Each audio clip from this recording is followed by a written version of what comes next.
আলাইকুম সবাইকে। অনেক দিন পর আমার চ্যানেলে আবার নতুন করে ব্যাক করলাম। ফ্যামিলি বা বিভিন্ন কারণেই অনেক দিন ধরে কন্টিনিউ করা হয়নি অ্যাকচুয়ালি। তো আজকে আসলে যে ব্লগটা দিয়ে শুরু করছি এটা আসলে হোল ডে ব্লগ বা ডেইলি লাইফ ব্লগ এরকম কিছু একটা। তো এখানে আমি আসলে আমার আজকে সারাদিনের মোটামুটি কিছু অ্যাক্টিভিটিস আপনাদের সাথে শেয়ার করব। আমি সকালে উঠে আসলে ব্রেকফাস্টের জন্য একটু প্যানকেক, তারপরে সসেস এগুলো রেডি করে নিয়েছি, সাথে মনে হয় বিনস ছিল। তো এগুলো দিয়েই ব্রেকফাস্টটা সেরে নিয়েছি। তো এখানে আমি আপনার প্যানকেকের জন্য ডোটা বানিয়ে নিয়ে জাস্ট ব্রেকফাস্টটা সেরে নিয়েছি। ভিডিওতে আমার মানে বিনসটা নেই, সাথে ফ্রুটস ছিল, সাথে গ্রেপস। তো আমি ব্রেকফাস্টটা সেরে নিয়ে আমি আসলে চলে যাই দুপুরের রান্নায়। তো দুপুরের রান্নায় আমি আসলে আজকে খিচুড়ি আর গরুর মাংস রান্না করব। বাইরে অ্যাকচুয়ালি বৃষ্টি হচ্ছিল, তো সেটা আসলে দেখানো হয়নি।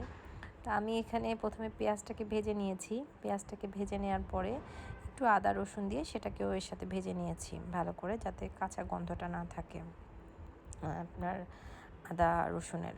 তো মশলাটাকে ভালো করে ভেজে নেওয়ার পরে তারপরে এর মধ্যে একটু পানি দিব। আমি সবসময় একটু পানি দিই, কারণ মশলাটা ছিটে না হলে পুরা মশলাটাও পুড়ে যায় এবং পুরো কিচেনেও একটা জাস্ট ছিটে নোংরা হয়ে যায় সেই অর্থে। তো মশলাটাকে ভালো করে ভেজে কষিয়ে নিব। এরপরে আমি এর মধ্যে অন্য অন্য যা মশলা সেগুলো অ্যাড করছি। এর মধ্যে ধনার গুঁড়া, জিরার গুঁড়ো, মরিচের গুঁড়ো, হলুদের গুঁড়ো এবং লবণ অ্যাড করে নিচ্ছি। এর সাথে আমি একটু গরম মশলার পাউডার দিয়েছি। তো আমি এর মধ্যে আসলে ভিডিওটা অনেক দিন করি না, যেহেতু ভিডিওটা মানে ক্যামেরা অন ছিল না, করা হয়নি। চাল ডাল একসাথে দিয়ে ভেজে নিয়েছি। ভেজে নিয়ে তারপরে পরিমাণ মতো পানি এবং কাঁচামরিচ, সাথে কিছু এলাচ আর দারচিনি দিয়েছি, লং। তো এই তো ঝটপট আমার খিচুড়ি হয়ে গেল। বাট এত তাড়াতাড়ি তো আসলে হয় না, ক্যামেরাতে যত তাড়াতাড়ি দেখা যায়। তো এই তো হয়ে গেল। আর এদিকে আজকে আর গরু মাংস রেসিপিটা দেখালাম না। আমি জাস্ট হাতে মাখিয়ে প্রেশার কুকারে খুব তাড়াতাড়ি হওয়ার জন্য আমি গরু মাংসটা মাখিয়ে রান্না করেছি। এর মধ্যে আমার আসলে দুপুরের লাঞ্চ করা হয়ে গিয়েছে, আমি আর সেটা দেখালাম না অন ক্যামেরায়। তো এর মাঝে আমি আসলে টোনা ফিশের একটা কাবাব বানাবো বিকেলে খাওয়ার জন্য। তো আমি এখানে টোনা ফিশ নিয়েছি, কী বলে এটাকে, বেসন নিয়েছি, গরম মশলা নিয়েছি, একটু জিরার গুঁড়ো, ধনের গুঁড়ো আর ক্রাশ চিলি, গোলমরিচের গুঁড়ো, আর নিয়েছি হচ্ছে একটু গরম গরম মশলা পাউডার। তো সব কিছু দিয়ে আমি খুব ভালো করে মাখিয়ে নেব। আজকে আমি আমার এই টোনা ফিশের কাবাবে কোনো ডিম বা আলু ইউজ করব না। আমি অন্য একটা প্রসিডিওরে বা সিস্টেমে টোনা ফিশের কাবাব বানাই, বাট আমি আজকে সেটা আর বানাবো না। আজকে আমি একটু অন্যভাবে বানাচ্ছি, যেটা আমি আপনার কি বলে বেসন দিয়ে বানাচ্ছি। তো এটাতেও আসলে কাবাবটা ভাঙে না এবং খুব ভালো হয়। তো সবগুলোকে আমি খুব ভালো করে মাখিয়ে নিয়ে একটা শেপ দিয়েছি আর কি কাবাবে। এরপরে যখন খাবো তখন জাস্ট ভেজে নেব। এই কাবাবটাতে যেটা ব্যাপার সেটা হচ্ছে যে ভাজার সময় এক্সট্রা করে ডিমে চুবিয়ে ভাজার কোনো ঝামেলা নেই, সরাসরি গরম তেলে ভেজে নিলেই হবে। আর একটা জিনিস আপনাদেরকে বলা হয়নি, আমি কিন্তু এর মধ্যে কিছু পুদিনা পাতা অ্যাড করেছিলাম আর একটু বিট লবণ।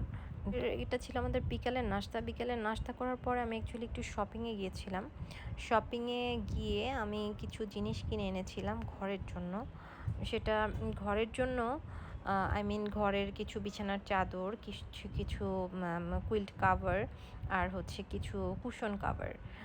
তো সেগুলোই আপনাদের সাথে আজকে শেয়ার করব, আর আপনাদেরকেও দেখাবো যে ঘরটা এগুলো লাগানোর পরে ঘরটা কেমন হলো, সেটাই আপনাদের সাথে শেয়ার করব। তো এখানে আমি দেখতে পাচ্ছেন কিছু কুশন কাভার কিনে এনেছি। আমার বলতে মনে ছিল না, আমি আমার এই শপিংয়ের সাথে কিছু ফ্লোর ম্যাটও কিনেছিলাম।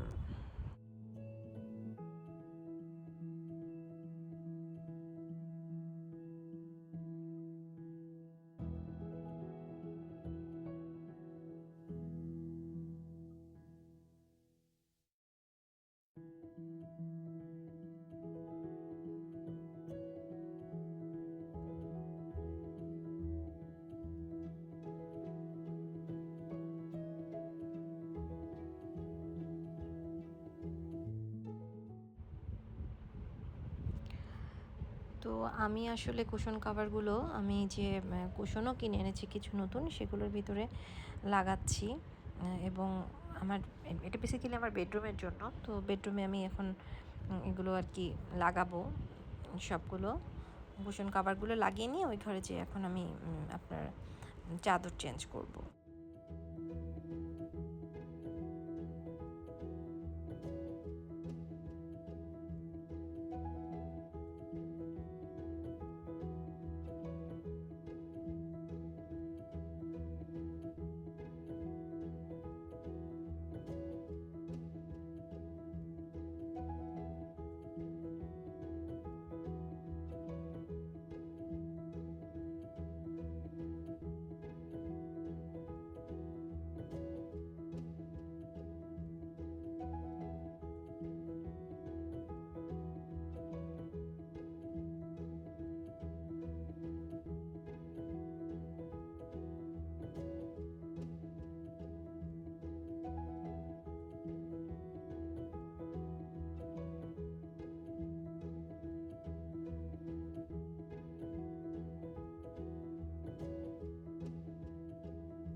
তো আমি আসলে সব কুশন কাভারগুলো আসলে এই ঘর থেকেই লাগিয়ে নিয়ে আমার বেডরুমে যাচ্ছি। বেডরুমে গিয়ে আগের যে পুরনো বেডশিটটা আছে ওটাকে চেঞ্জ করে এখন নতুন করে আরও কিছু মানে অন্য আরও কিছু কুশন কাভার আছে সেগুলো লাগালাম। এরপরে এখন বেডরুমে যাচ্ছি।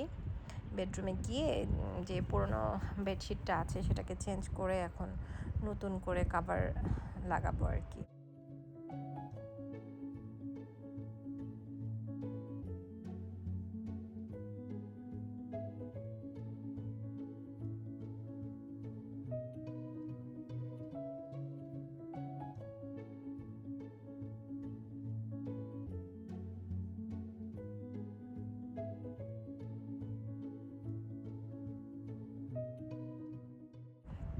আমার বেডের যে কি বলবো এটাকে ম্যাট্রেস, এটা বেশটা উঁচু অ্যাকচুয়ালি।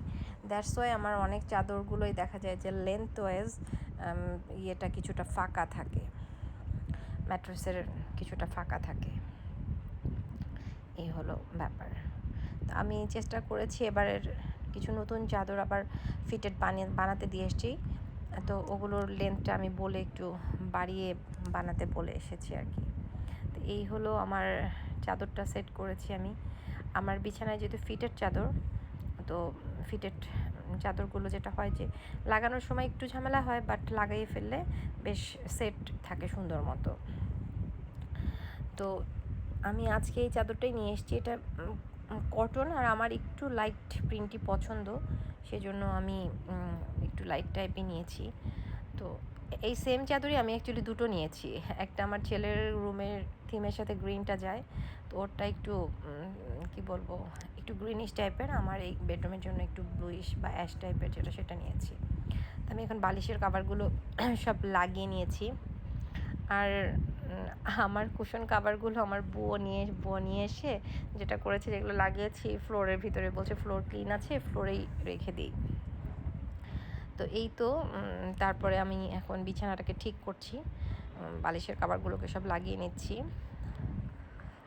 লাগিয়ে নিয়ে তারপর আপনাদেরকে দেখাচ্ছি যে আউটকামটা কেমন আসছে।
আমার বেডটাকে মোটামুটি গুছিয়ে নিয়েছি। এখন যে আমার মানে গায়ে দেওয়ার যে কী বলবো এটাকে, কুইল্ট, সেটাকে আমি একটু গুছিয়ে নিচ্ছি।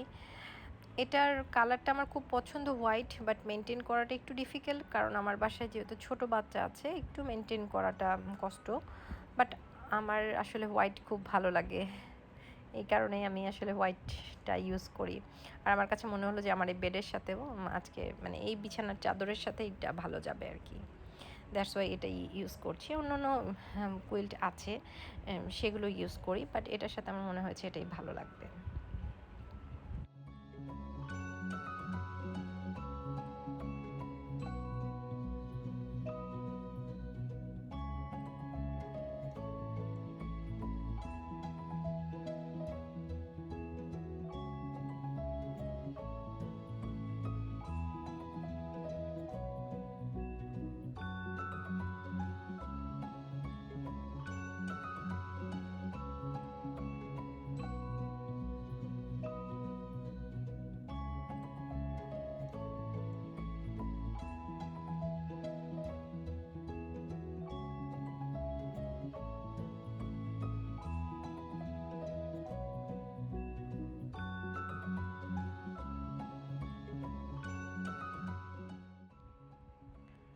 তো এই তো আমি আমার ঘর মোটামুটি গুছিয়ে নিয়েছি। আই মিন দ্য বেড মোটামুটি গোছানো শেষ।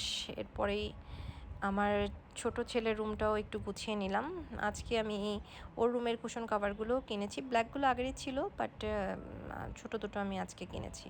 তো আমি আজকে এখন আপনাদের সাথে আরেকটা নতুন রেসিপি শেয়ার করব, সেটা হচ্ছে ছানার পায়েস।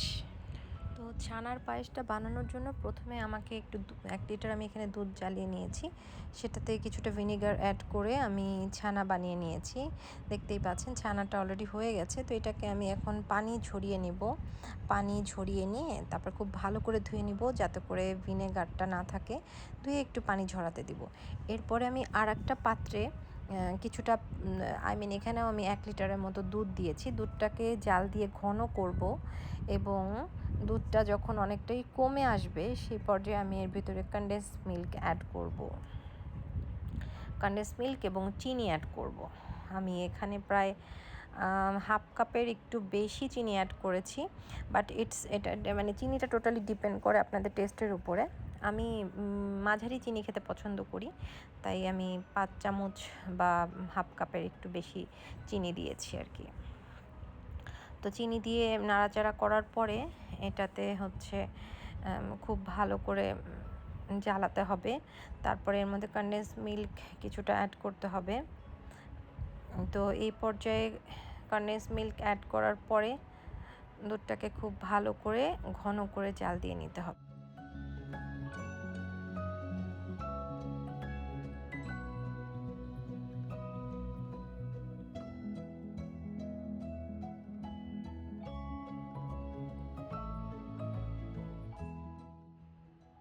আমি এখানে কিছুটা এলাচের গুঁড়ো অ্যাড করেছি, অ্যাড করে আবারও নাড়াচাড়া করছি। নাড়াচাড়া করে তারপরে আপনার দুধটাকে আবারও মোটামুটি যখন দেখা যাবে যে অনেকটাই ঘন হয়ে এসেছে, সেই পর্যায়ে আমি যে ছানাটাকে ধুয়ে রেখেছি সেই ধুয়ে রাখা ছানাটাকে অ্যাড করব।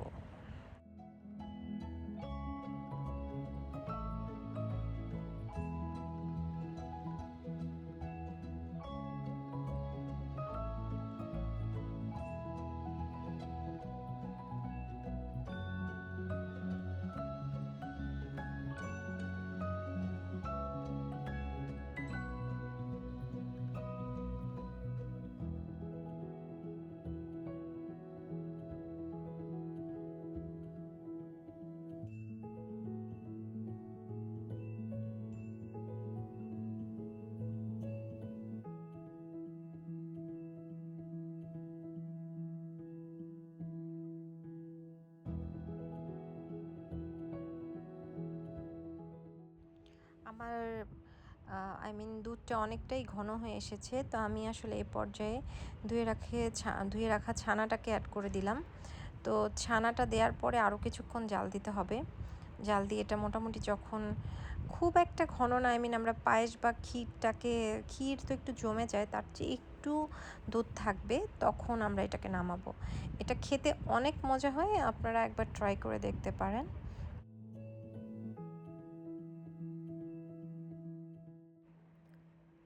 আপনারা আমার রান্নার ডেনসিটি দেখে বা ঘনত্ব দেখে, দুধের ঘনত্বটা দেখে হোপফুলি বুঝতে পারছেন। আমি এখন এটাকে নামিয়ে ফেলবো। তো এইরকম একটা ডেনসিটি যখন থাকবে বা ঘনত্ব যখন এরকম থাকবে, তখনই এটাকে নামিয়ে ফেললেই হয়ে যাবে মজাদার ছানার পায়েস।